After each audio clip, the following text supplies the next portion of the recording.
Welcome to everyone that's logged in to our Tesah Investment Dialogue. We're excited to have you all spend your morning with us. We hope it'll be time well spent, especially with everything that's happening right now, and that everyone would leave away with some lessons from the presentation. Again, just a reminder to everyone that's tuned in, this is purely educational. We at Tesah Capital have been holding investment dialogues for a while, and so we're just bringing them back to the general public. And so this is purely educational. Clients of Tesah, if you have particular questions, we can always address them. And then also, you also know that we also sometimes have specific sessions for our clients as well. But feel free to engage with our presenters after they're done sharing with us. Again, let's see. I know some people sent in questions, so we'll address all of that as time goes along. But before we start anything, we'd like to open up with a prayer. And for that, we'll have Benjamin Fofe lead us in an opening prayer. Benjamin? Yeah. Hello, good morning, everyone. Please let us share a word of prayer. Father, we are grateful unto you for a time such as this. We thank you for the opportunity to gather on this platform to learn and interact. We pray for grace and understanding. We pray that, Father, this meeting will be a very fruitful one. We ask that, Lord, you bless our panelists with wisdom to respond to our questions. And I know at the end of it all, we'll give you all the praise and all the glory. We thank you for hearing and answering us. In Jesus' mighty name, amen. So just a few housekeeping items. We hope that everyone will keep their mics muted so that it allows for a smooth progression with minimal interruptions. Again, the chat box is there for you to leave any questions you may have, or use the button that allows you to raise your hand so we can address any of your concerns as we move along. Today, as you've all seen, our presenters are in the persons of Professor Dennis Nsafwa, who is a professor at Niagara University in Canada, and then also Dr. Eliplimi Agloyo, who is the chair of our Tesah Research Committee, as well as a professor in the finance department at the University of Ghana. We also have our MD who will share some words with us. And so without much ado, we'll just jump right into it. When we thought to bring this dialogue to our clients, we understood that there are general sentiments in the current market. We are hearing news from regulators, from the Ministry of Finance, and things are just not as we've known them to be. So, I mean, from news outlets, newspapers, social media, WhatsApp platforms, there's been general circulation of various tidbits about what's happening in terms of the domestic debt exchange program. And even before we start, we'd like to share a couple, and I'm sure some of these will not be new to you. They've gone viral. And so, and I know a lot of people can identify with what we'll share. So we'll go ahead and share the first one.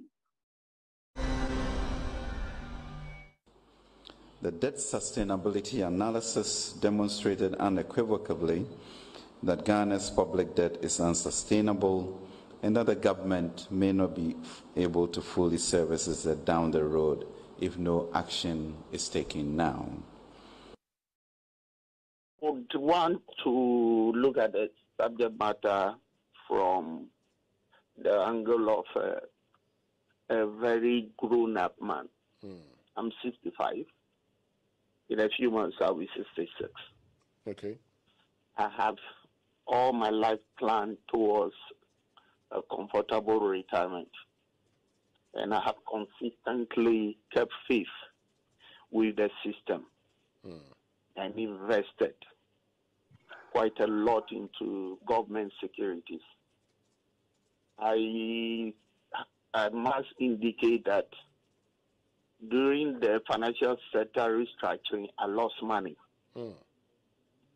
And during the period that was going on, I had serious health problems because I couldn't sleep. Okay. Before I continue, let me tell you something I observed this morning. Okay.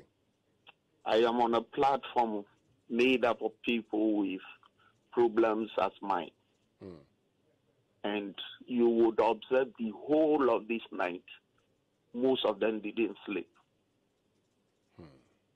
The platform was active till this morning. Okay. It was active till this morning. And you could hear or feel the pains of people, especially the very grown-up people. What crime have we committed by keeping faith with our system or our country? Some of us had the opportunity to move money to offshore locations. I remember telling a young man who walked to me 3-4 years ago that I don't intend living outside this country, so why should I carry my money out? Should I now conclude that it was a mistake? And what is worrying is the impression being created as if bondholders have committed some crime. I read something this dawn that created the impression if you don't sign, you will not be part of the system. And that is a threat. Have we committed any crime? Now let me look at it from my personal perspective. I'm 65. Assuming they spread my bonds for 15 years, I'll be 80 years. Very few men in my family cross 80. Am I going to assess my capital in my grave? Those taking these decisions, are they thinking about pensioners, grown people who have to buy drugs, the unemployed who lost their jobs during the financial sector restructuring, and whatever they have, they invested in government securities? Have they committed any crime? And the information out there is very minimal. My brother, you talk to your bankers, they will tell you, this is all the information we have. This is what we've been told. We are also waiting for additional information. Why can't you be very specific and tell us that if you don't participate, you lose your money? Then some of us will commit suicide rather than go through the pain. Oh, please don't contemplate that. I'm 66 in March, my brother or my son. I'll be 66. And there are so many people. Maybe I can survive, but I know friends who work in the public service who are doing nothing presently. All the investment are out there, and you're telling them without interfacing with them on one-to-one or giving them information that take it or leave it. What sort of attitude is that?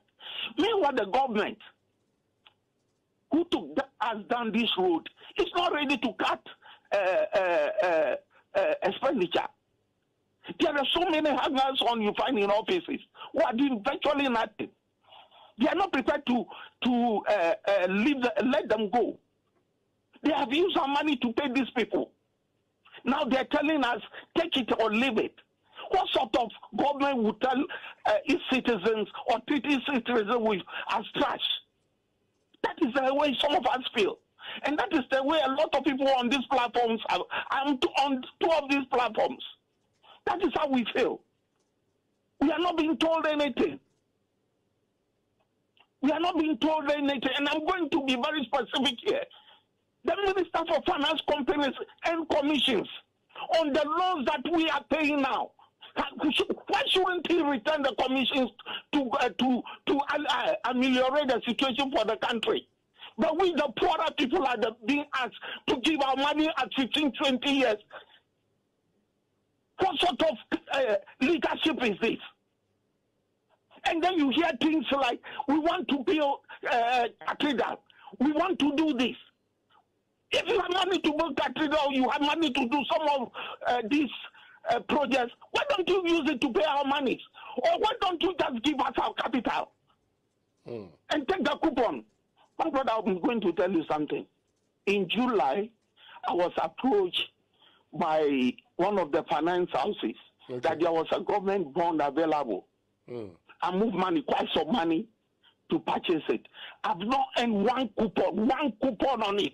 And now you're telling me I should wait for another 15 years maximum? I've not earned one coupon. No interest on it. And it's like you're stealing my money. You're taking my money and I'm using still no interest on it. And it's like you're stealing my money. You're taking my money and I'm using stealing advisedly. If you take somebody's property without his consent, you have stolen it. In law is expropriation. You are expropriating my property by force, by the use of law. It is wrong. It is wrong. They want to send a lot of people to their graves. They just want to send us to our grave. And the body language, the attitude, when you see some of these people who are not, who some years ago were nobody, suddenly you see them come and justify some of these things. I have never worked for government. Okay. So that was just to set the tone, to let us understand how people in the general market, real life people are experiencing this domestic debt exchange program right now today. And like I said before, these are things that have gone viral on social media and other media outlets. So I'm sure it wasn't new to you. People are actually also feeling this themselves. So people could also resonate with what's been shared. But now we're going to move into what it actually is and the impact on our investors in Ghana. And we'll have Professor Dennis Nsafwa, and I see him. Good morning, or what time is it out there in Niagara today? It's morning. Thank you, Katie. Okay. So welcome. So everybody, sit tight and get ready to be schooled by our own professor. Thank you. Can I share my screen? Yes, you may. Let's do that right now. Okay, thank you very much for this opportunity. The video you just played has made my work very difficult because of the emotions that came along with it. These are very difficult things to be talking about, especially when you imagine that these issues directly impact people's livelihood. It becomes quite easy. It becomes very difficult to discuss it. But however the situation is, I'll try my best to try to analyze the domestic debt exchange program. Since the program was first made public on December the 5th, the research team at Tesah has been studying it. And then it was later on amended on the 24th of December. We've also been studying the amendment. And we have done a few analyses. And my job this morning is just to share some of the results of our studies. It is no lie that Ghana is on the brink of economic crisis. There is very high inflation rate at the moment. The cedi has significantly lost its value. GDP growth is slowing. There is high unemployment rate in the country. But underlying all this macroeconomic instability is the fact that public debt in the country has been deemed unsustainable. As we heard the Minister of Finance himself in the previous video admit, the government is not in a position to pay interest on the debts they owe, or even part of the principal of the debts they owe. In this graph, I am showing data from the Ministry of Finance's own debt sustainability analysis. According to the Finance Ministry, the current public and publicly guaranteed debt to GDP ratio is more than 100%. Their goal is to bring this debt to GDP ratio to 55% by 2028. In their assessment, if they can put the economy on a path that shows that the present value of public and publicly guaranteed debt to GDP ratio is 55% by 2028, then they feel they have a chance of restoring macroeconomic stability in the country. So that is the major problem facing the economy at the moment. We have a debt issue. We have a big public debt crisis in the country. So what is the solution? As advertised and as also shared by the Ministry of Finance, this is the approach to restore debt sustainability and macroeconomic stability in the country. The first thing is to adjust, to make fiscal adjustment. By fiscal adjustment, they are reducing expenditure from the budget and also trying to increase revenue from the budget, not only in the 2023 budget, but also in subsequent budgets. The Minister of Finance has made it clear that that effort in the 2023 budget was shown when they reduced the expenditure to GDP ratio by about 3 percentage points in the 2023 budget. So that is one way they are trying to restore this macroeconomic stability and debt sustainability in the country. The second major way is through structural reforms.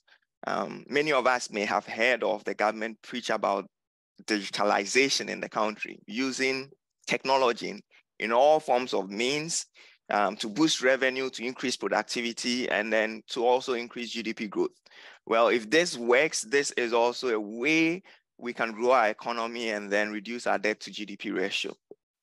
And then there's a third major way, which is debt restructuring. Restructuring is just a fancy way of saying reducing our debt, literally reducing how much we owe other people. Now, the government has two main types of debt: what it owes foreigners and what it owes domestic residents or Ghanaians. They are yet to announce the full details of the external debt restructuring. But what we know so far about the external debt restructuring is there is a hold on interest payment on external debt. What they have instead done is to announce a full detail on the domestic side of the restructuring. And this is what they are calling the domestic debt exchange program. The domestic debt exchange program is an attempt by the government to restructure domestic debts by inviting domestic lenders to swap their existing debt for new debt. The characteristics of this new debt that the government is offering is that it has lower interest rates and it has longer maturity.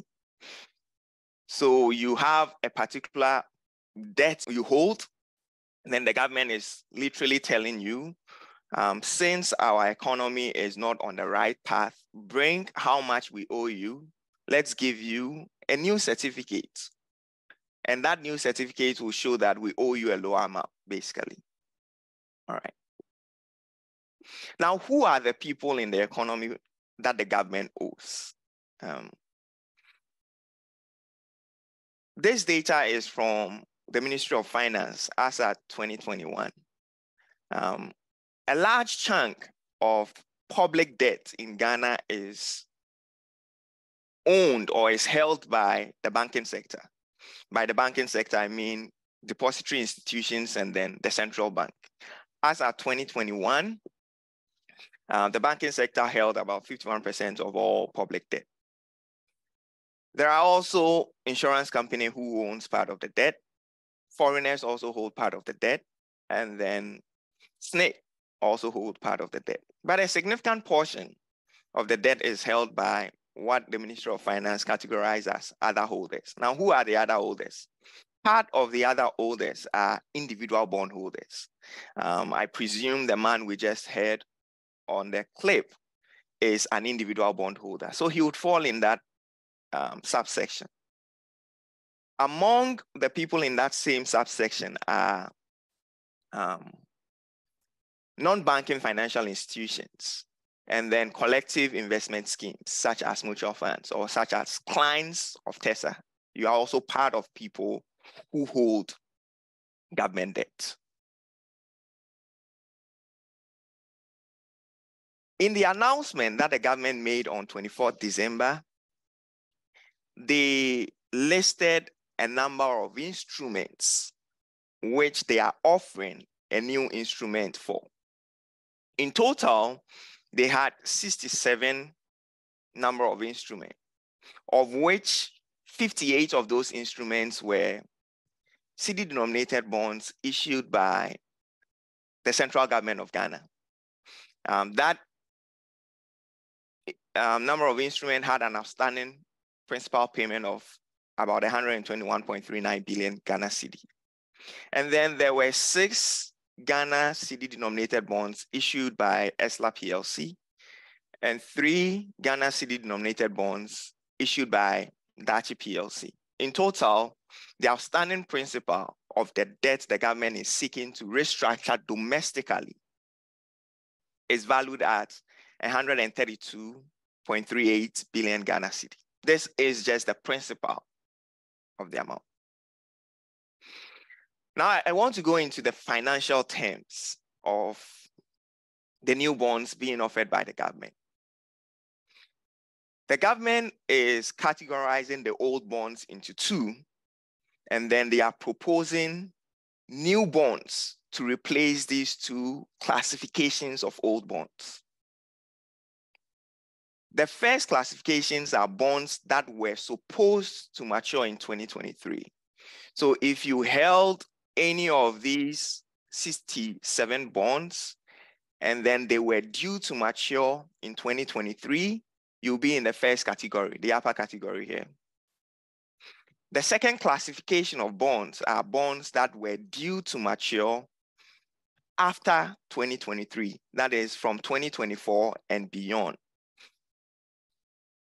If you held any of these 67 bonds and they were due to mature from 2024 and beyond, the government categorized you into the second class, that is bonds that mature after 2023. Let's first review the financial terms of the bonds that were due to mature in 2023.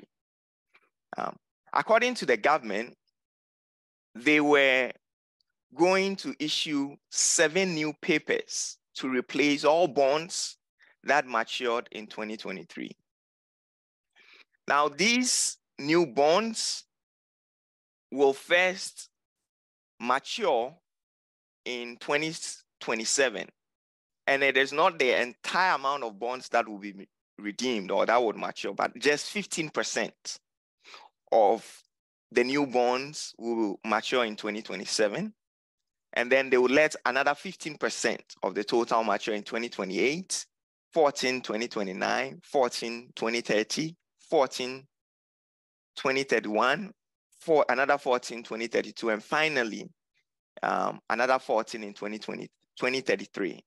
So meaning that if you held a bond that was due to mature in 2023, the government is going to extend the maturity by roughly about 10 years. Okay, so the bond would have matured this year. They have extended it by 9 more years to 10 years. The government also intends to pay coupons on the new bonds, just that the coupons they will be paying would not be exactly the same amount of coupons that you expected on those bonds. From our research, we noticed that the average coupon on those 67 bonds were about 20%. But this time, the government would not pay any coupon in 2023. They will pay 5% in 2024, and then 9% in 2027. And then from 2027, they will be increasing the coupons by 0.15%, meaning that in 2028, they would increase the coupon by 9.15%, 2029, 9.3%, until finally, when the bond is maturing in 2033, they will pay 9.9%. The rationale behind this adjustment is to cater for the yield curve, according to the government. Unfortunately, for those who are also I think fortunately is not the right word. We are in unfortunate times. But on top of the coupon payments made by the government for the bonds that will mature in 2023, the government is also throwing in what they call a cash tender fee. So literally they'll pay 2% of the outstanding principal to bondholders who had bonds that were due to mature in 2023. These were the financial terms of the bonds that were supposed to mature in 2023. Not all bonds were supposed to mature in 2023. A large fraction of the bonds were supposed to mature after 2023. Those bonds had different sets of financial terms.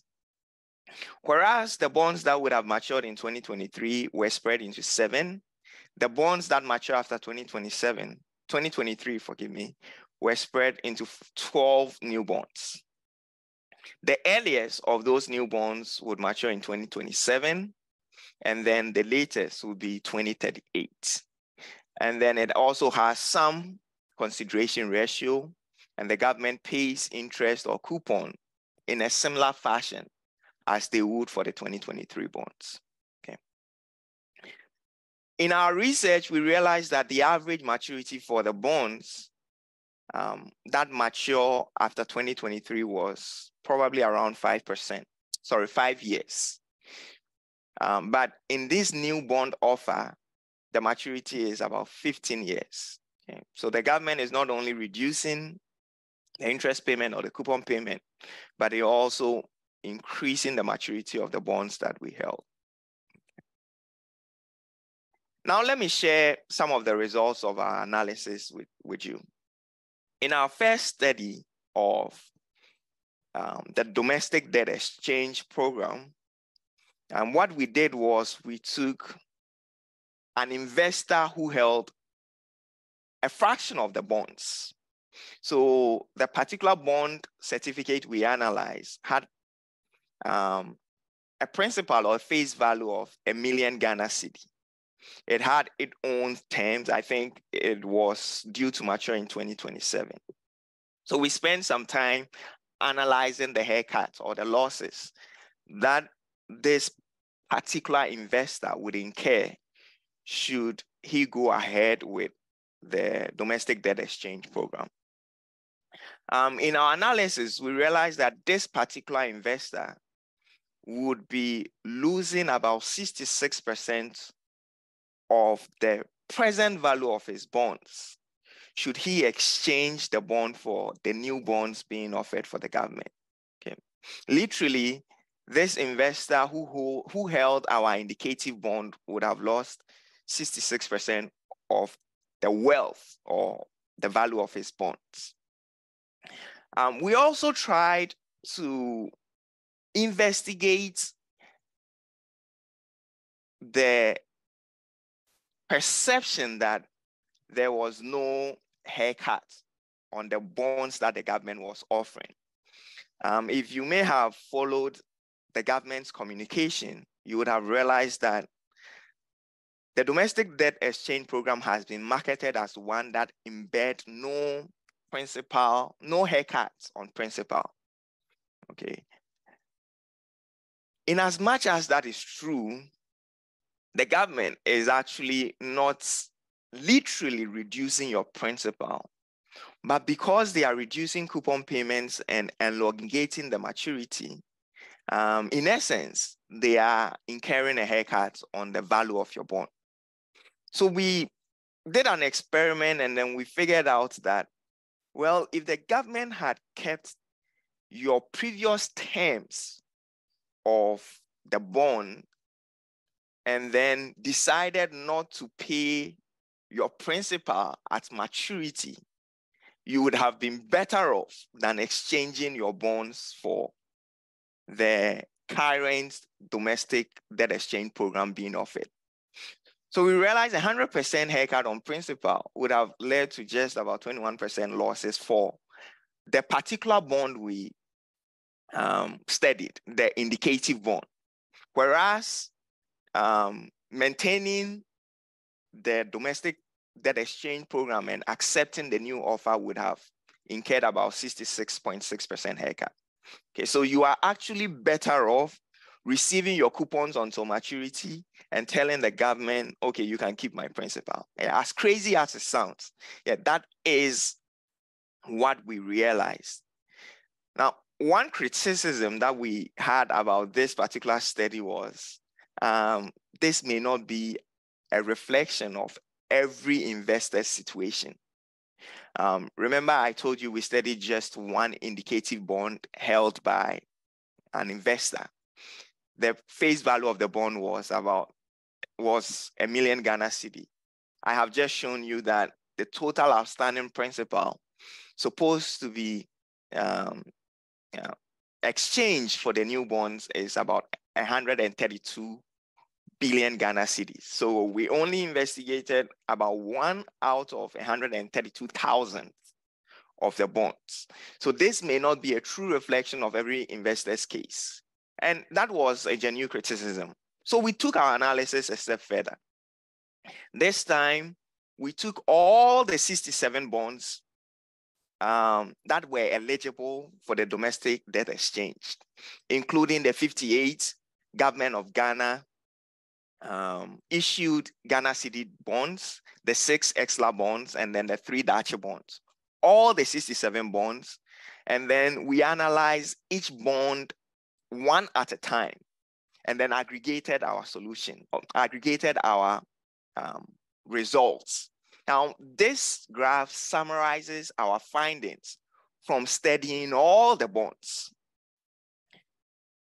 Our results show that on the settlement day, that is the day the government is going to partake, or the government would do the exchange, they were offering a settlement value. Now, this settlement value can be thought of as the price of the old bonds, because the government is setting a price for the old bonds that they are buying back and then exchanging it for new bonds. Okay. The settlement value included the outstanding principal, which was valued around 132 billion, plus any accrued interest. If that settlement value on the day of exchange was 100% or 100 cedis, as soon as the exchange happens, per the financial terms of the exchange, this 100% reduces to 50% using the original coupons on the old bonds. Okay, that is, investors would have lost 50% of their settlement value or the face value of the bond if they go ahead with the domestic debt exchange. Now, using the original coupons is a very conservative estimate, and as a matter of fact, it is not very realistic.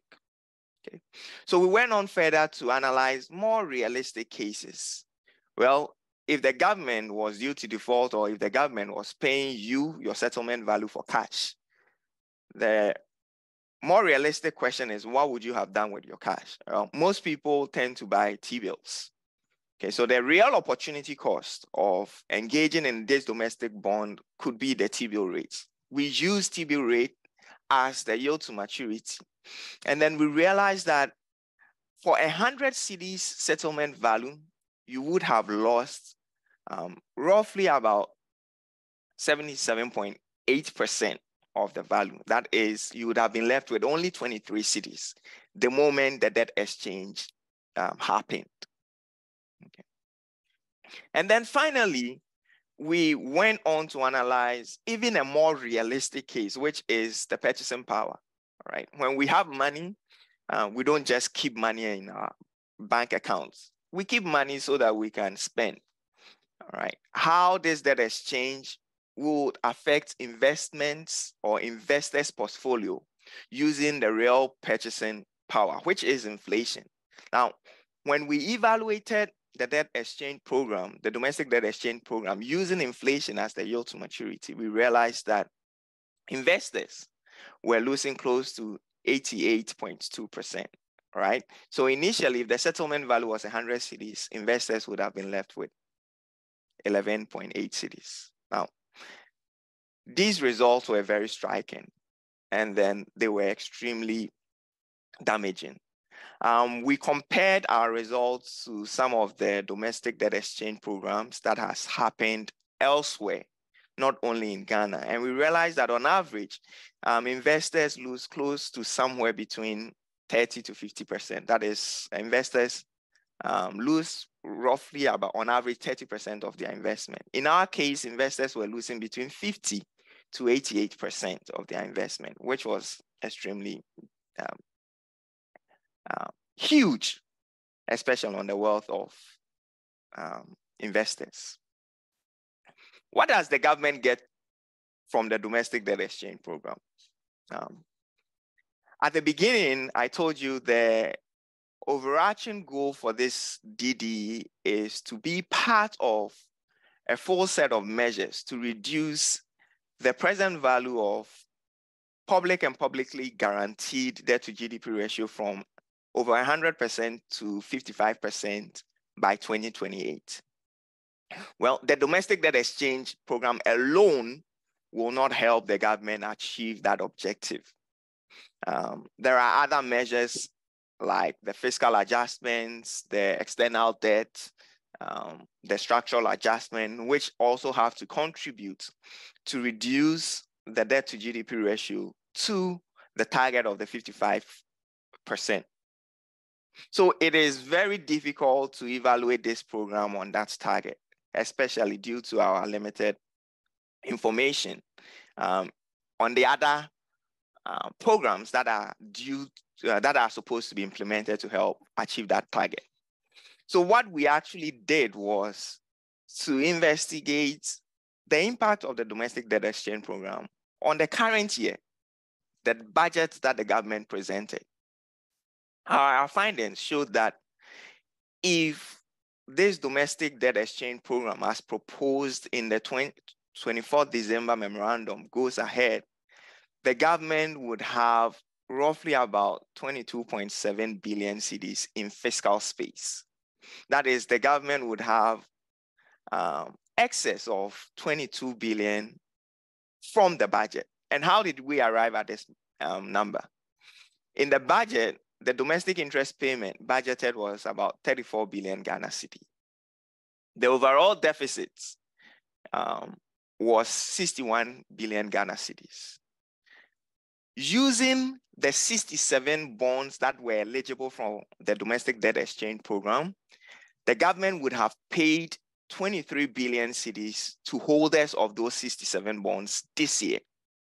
So meaning that out of the budgeted 34 billion, 23 billion would have been paid to the eligible bond holders.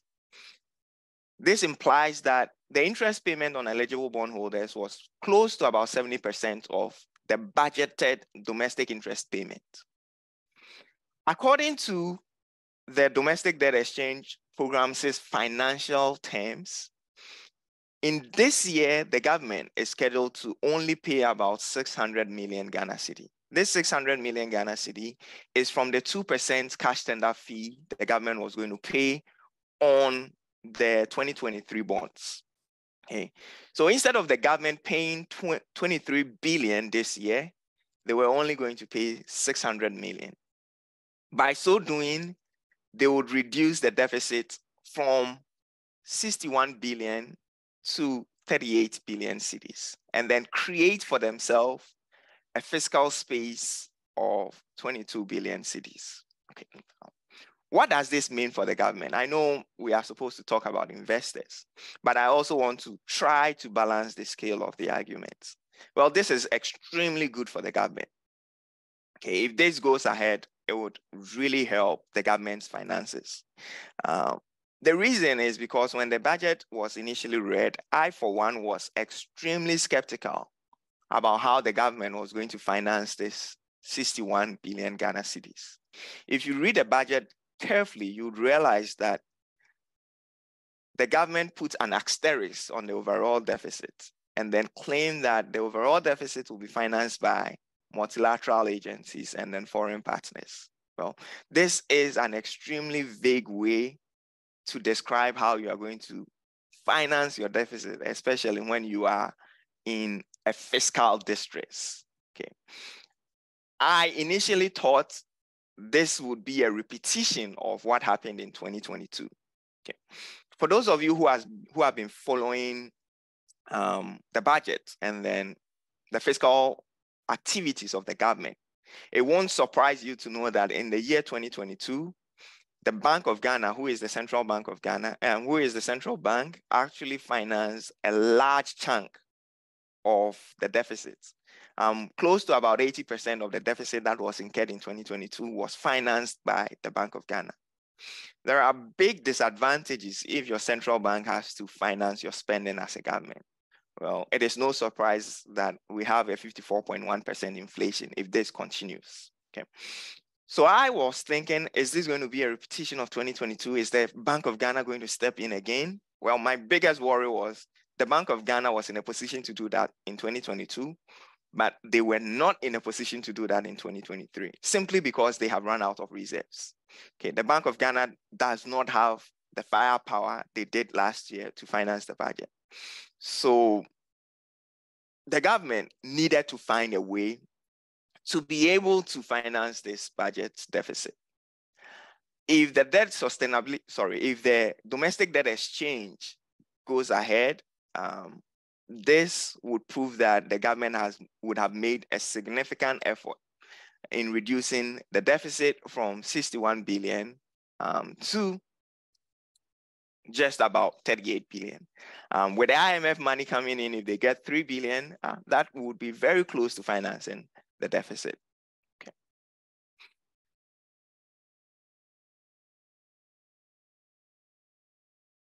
I would like to end my presentation by talking about our work as a research committee with the Individual Bondholders Forum.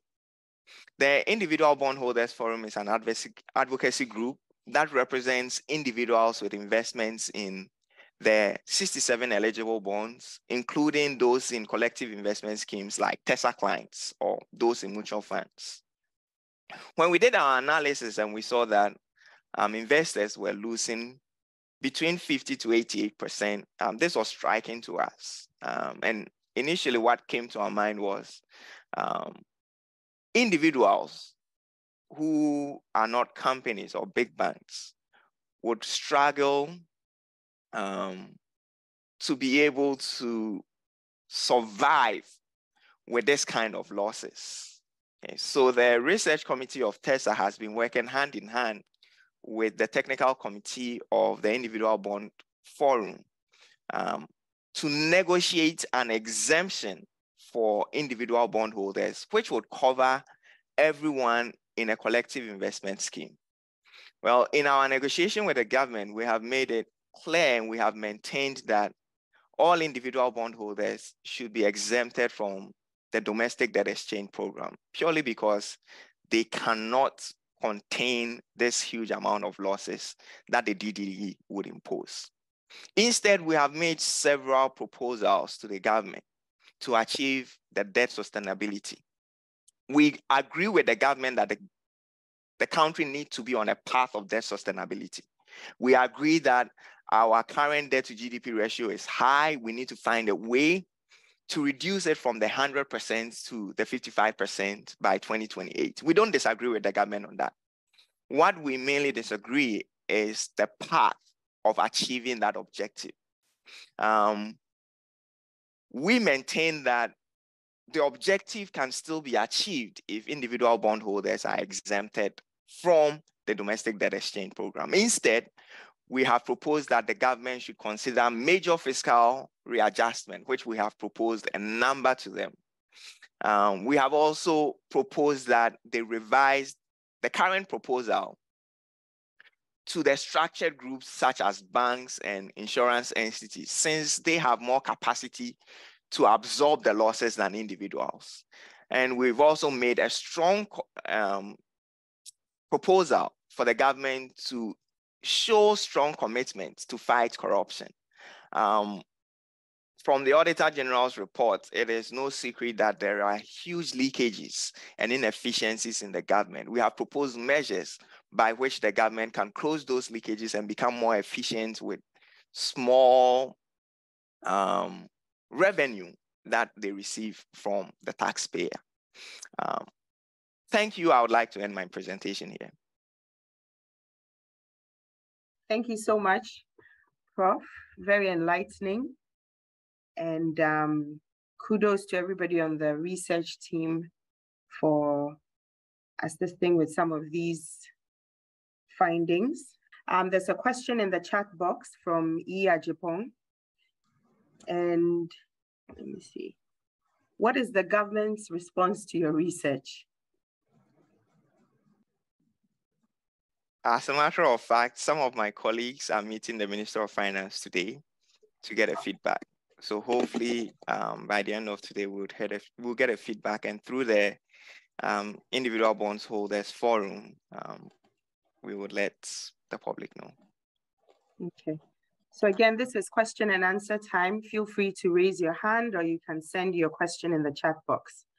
There were a few that were sent before the meeting, and we'll go through them later on, but we'd like to have the live questions, as I'm sure some of those questions were probably addressed in Prof's presentation.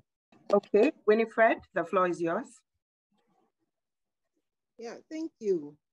And thank you, Doc, for the presentation. I would like to know, in all this, the effect of revenue, raising domestic revenue for the year 2023. Can you please highlight on that for me? Thank you. I was not sure of your question. You mean revenue from the government? No, yes, revenue, domestic revenue. You know, okay. For the year 2023, the government is expecting revenue to support the budget. Yeah.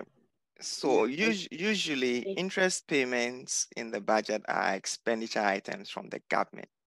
Okay, so if there is a domestic debt exchange, it affects directly the expenditure side of the budget, and that's what I showed. It would reduce their interest payment by about 22 billion cedis. But indirectly, it can impact their revenue in the sense that investors are losing, they are not making enough money, they will pay less taxes. On that regard, we have not exactly estimated the second round effects that impact government's revenue collection. But most of these effects would be in the long term. If there is going to be any impact in 2023 on the revenue side, it will be minimal. That's what I think. Thank you. Yeah. Okay, great. We have another question here that someone is asking. The deadline is early next week. What has been agreed with government in respect to the exemption of individuals? There is no agreement yet. No agreement. Like I said, there will be a meeting with the Minister of Finance today, and they are still negotiating. There hasn't been any concrete agreement. Okay. We also have Ruth with a question. Ruth? Hello, Doc, and the Tesah team. Thank you for coming at the right time to educate us on this. My question is, what do we possibly see for the fixed income market? When do we see confidence returning back to the market? Can you share? Ruth, you've asked me a very difficult question. There is no straight answer to this. It all depends on how the the domestic debt exchange program pans out. Well, there is a state of the world that would negatively impact the fixed income market, would strongly reduce consumer investor confidence, and then you won't see a lot of people participating in the fixed income market. That is a real possibility. However, there is also a positive side of this domestic debt exchange program. If the government gets it right, they are able to find the sustainability, impact macroeconomic stability in the country. That can also boost investor confidence and attract more funds to the Ghana fixed income market. Okay. So it all depends on how things pan out. There are possibilities things will get worse, and then there is also some probability that the government can have a turnaround and then investor confidence would increase. Yeah. That was a question for you to basically reveal the future or see into the future. So I think you've done well. We have another one from Sam. Sam? Okay, thank you very much for your presentation. So we've been invited to the Zoom meeting by Tesah, and obviously I would like to think that it goes in favor of the individual bondholders. So is Tesah suggesting, by virtue of bringing us this presentation, that we shouldn't sign up for the debt exchange program? I would like to defer that question to Eugenia. Maybe okay. Eugenia will touch on that when she is speaking. And then they would answer that question. I think that is above my pay grade. Okay, thank you. She's on. So, Eugenia, I think if you can take this question for Sam. Good morning, everyone, and thank you for making time to join. It's an important discussion for all of us. So I'm really glad that you've made time this morning to join us. That's a multi-million-dollar question. And I was going to touch on that in my wrap-up comments, that it's a voluntary decision. You need to look at your circumstances, speak to your advisor. I think Prof has made part of the work easy. One of the things I was going to mention is speak to your advisor and get the present value of your bonds, because that gives you an indication of what your money is worth today. Then you can take a decision whether you want to join or not. Tesah cannot say join or do not join. What we do is to present the options to you like we have done today. I was going to touch on the implications of not joining and the fact that the documents keep saying it is voluntary, so you can choose to join or not. The implications are simple. Government says, well, I will prioritize repayment of the new bond over the legacy bond. That is open to interpretation. They could pay or they can decide to default. There's no clear word there that says that we will default, but it says that if payments are due and I have to pay the new bondholders, I will choose them over you. So we are at the point that each of us will have to look at our circumstances and take a decision, whether we join the fight, and you know that it could be a long drawn out fight and you're ready to wait and then we'll get results. Do we believe it's a good fight? Yes, we believe it is a good fight for individual bondholders and bondholders in the CISs, because it's one of the reasons why we played the video we played, that the implications on individuals are there. They are serious. People are suffering. And for some people, it is their whole lives that are being shattered because of this bond exchange. So it's a decision you would have to make to look at your circumstances. Now that you've heard what the value of your investments will become, you have to take that decision as to whether you want to join the fight or not. Thank you very much. Thank you, Eugenia. There was another question in here that asked Prof to kindly retouch on the way forward for the bonds that mature after 2023. So I know it was discussed, but if you could just probably give a quick overview for... do you mean the financial terms of the bonds that mature after 2023? I believe so, yes. For the bonds that mature after 2023, the government is proposing 12 new bonds. These 12 new bonds will start maturing from 2027, and then the last of the bonds would mature in 2038. For 2027, 9% of the new bonds principal will be paid according to this consideration ratio. In 2028, 9%, and then from 2032, 8% will be paid until the entire principal is paid in 2038. In all, it will take about 15 years for the 2020 bonds that mature after 2023 to mature using the new proposed DDE. From our work, we saw that on average, those bonds had a maturity of 5 years. Now the maturity is extended to 15 years. And then the interest payments will be such that 9% interest will be paid in 2027, 9.15 will be paid in 2028, and then subsequently on every anniversary, an increase of coupon payments will be 0.15. So these are the terms of the bonds that would mature after 2023. Thank you so much. I think there's been a couple of questions that I think we've addressed.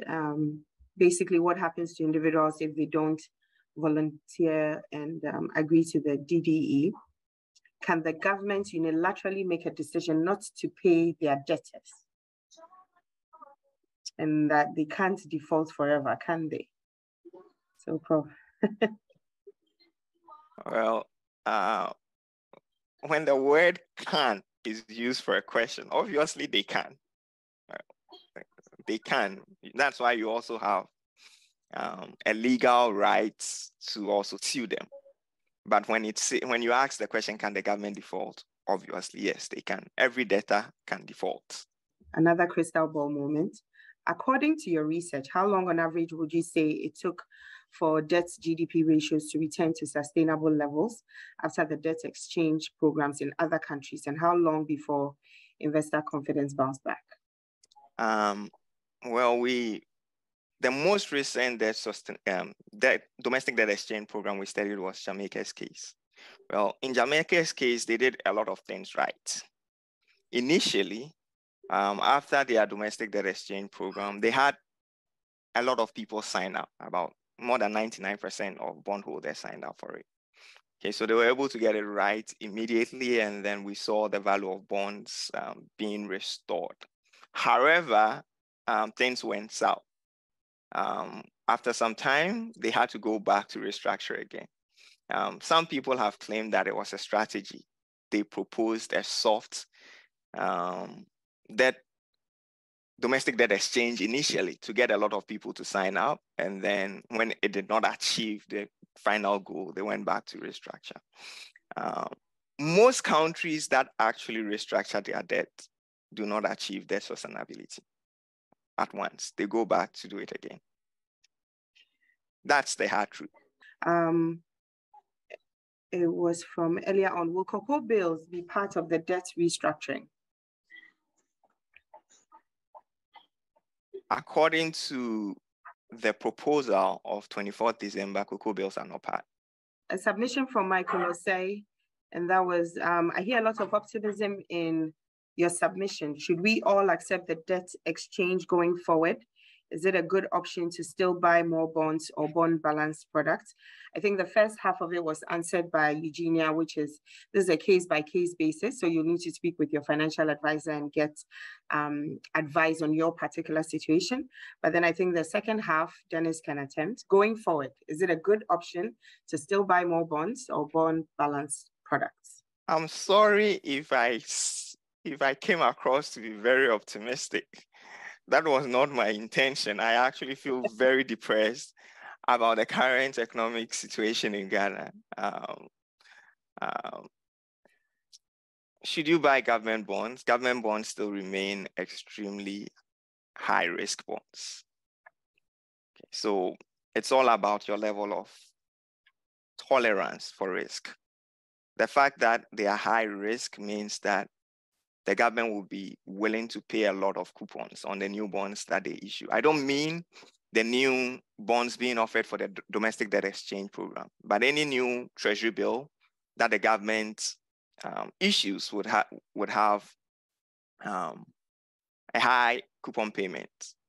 This year, all the treasury bills they've been issuing are north of 35% coupon.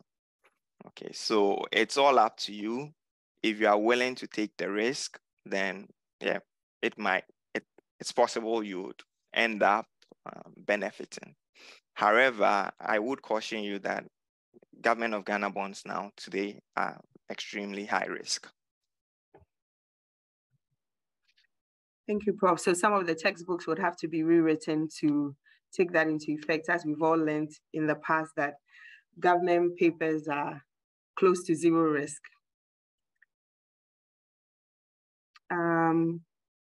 Someone asked, the terms have changed as there's no zero coupon. They want to understand whether this is reflected in your loss estimation, the zero, as there are no zero coupons. Okay, so I think he's making reference to what has been circulating as the new terms agreed by the banks. We haven't accounted for that yet. It hasn't been officially made known, so we just treated it as a rumor. As soon as it's made official and more details about that agreement is made, we'll factor it in, and then we'll share our findings with you. Someone said they lost connection and wanted to understand if investors are likely to lose between 50 and 80%. Is that what you shared? And if you can... Yep, that was our result, between 50 and 88%. Okay, thank you. I think there was a question before about if there was a different deal agreed with the banks. Is the government offering different deals for different groups participating in the domestic debt exchange program? At this moment, officially, there is no different deal for any group, but there are negotiations going on, and then we've heard rumors of new deals being proposed to other people. But at this moment, per official documents, there is no separate deal for any bondholder. There was a question on why Esla Ndachi part, since the energy sector levies and get fund levies are used to pay. So they want to understand why the Esla Ndachi are part of the DDEP. I think this question will be best answered by the Ministry of Finance, but my best guess is that they want to reduce as much debt as possible. So whatever their hands can find, they are going for it. Mm-hmm. Okay, great. Thank you so much. Another question was from the chat box, somebody wanting to understand if there have been any updates on what's happening with the cocoa bills since last week's fiasco. We've received word from some of the banks that, and from the official communication from Bank of Ghana, that they automatically, after meeting with the banks, they rolled over the cocoa bills automatically for everyone.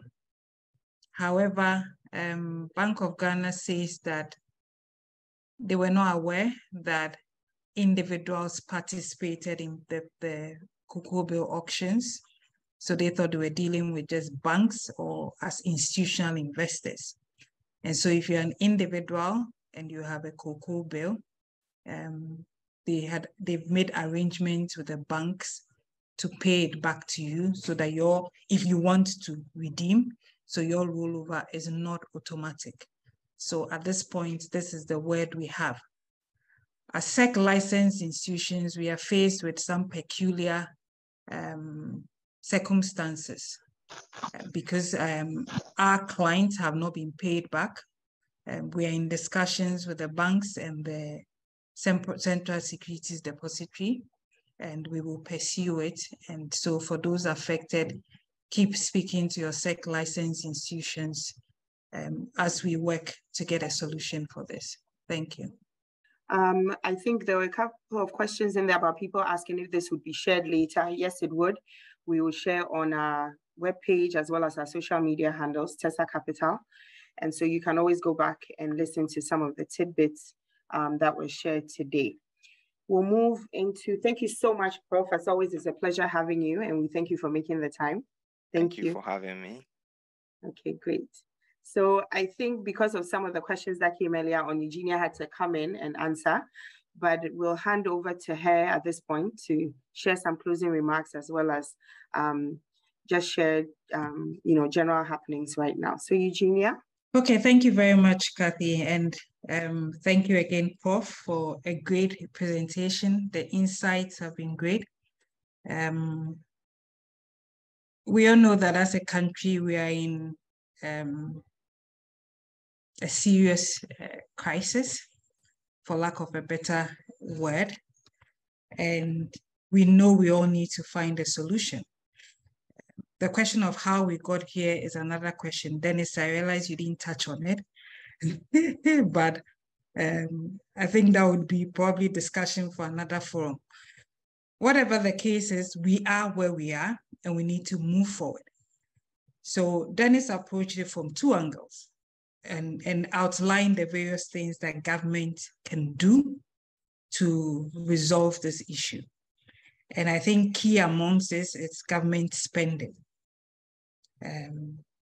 One solution that I think we would all love to hear is the government is cutting down its spending. You saw the numbers Dennis shared. If we are to cut down our expenditure, it will reduce our deficit, and we may not have to be where we are today, where individuals or investors will have to dip into their pockets or have money taken out of their pockets at this point. But as it is, we are where we are. Government is choosing the third option outlined by Dennis, which is that it wants to restructure its debt. As an investor, what are your options? We've just laid before you the implications for your investments and how much of your investments are affected. We all heard about haircuts and we're promised no haircuts, but from the analysis we've seen today, probably a haircut on principal would have been a better option than what we have today. So you stand to lose a significant portion of your investments. As Dennis mentioned, in other countries it's happened. What people have lost have not been as huge as what has been outlined in the current debt exchange program. I'm saying current because, as Dennis mentioned, there are negotiations going on with various groups. The bankers have issued a statement, a joint press release with the ministry saying they have agreed on some terms, which now gives a 5% interest rate to for 2023. There are various negotiations going on. For example, and I think that's the reason why Dennis hasn't incorporated this into his model yet. Government says it has reached this agreement with the bankers. What does that mean? Is it just for banks' holdings? So what happens to everybody else? We need to see a new memorandum that is clearly outlining these terms. Then it makes it easier for us to incorporate it into negotiations. Government is meeting various groups. The Ghana Securities Industry Association is one. I know they are meeting the pension groups. And as Dennis said, they are meeting the individual bondholders. Once they come out with new terms, we would factor that into our negotiations. But now our analysis are based on what is currently available and communicated via the memorandum that government has issued and their amended memorandum. So you've seen the effect on your investments, and it's now time for you to make a decision. It's up to you. We've seen what the present value of your investment is. So I would advise that you have discussions with your investment advisors, look at your portfolio as a whole, how it impacts you as an individual, and take that decision. What are the alternatives? Government is aware that it has a legal contract with you.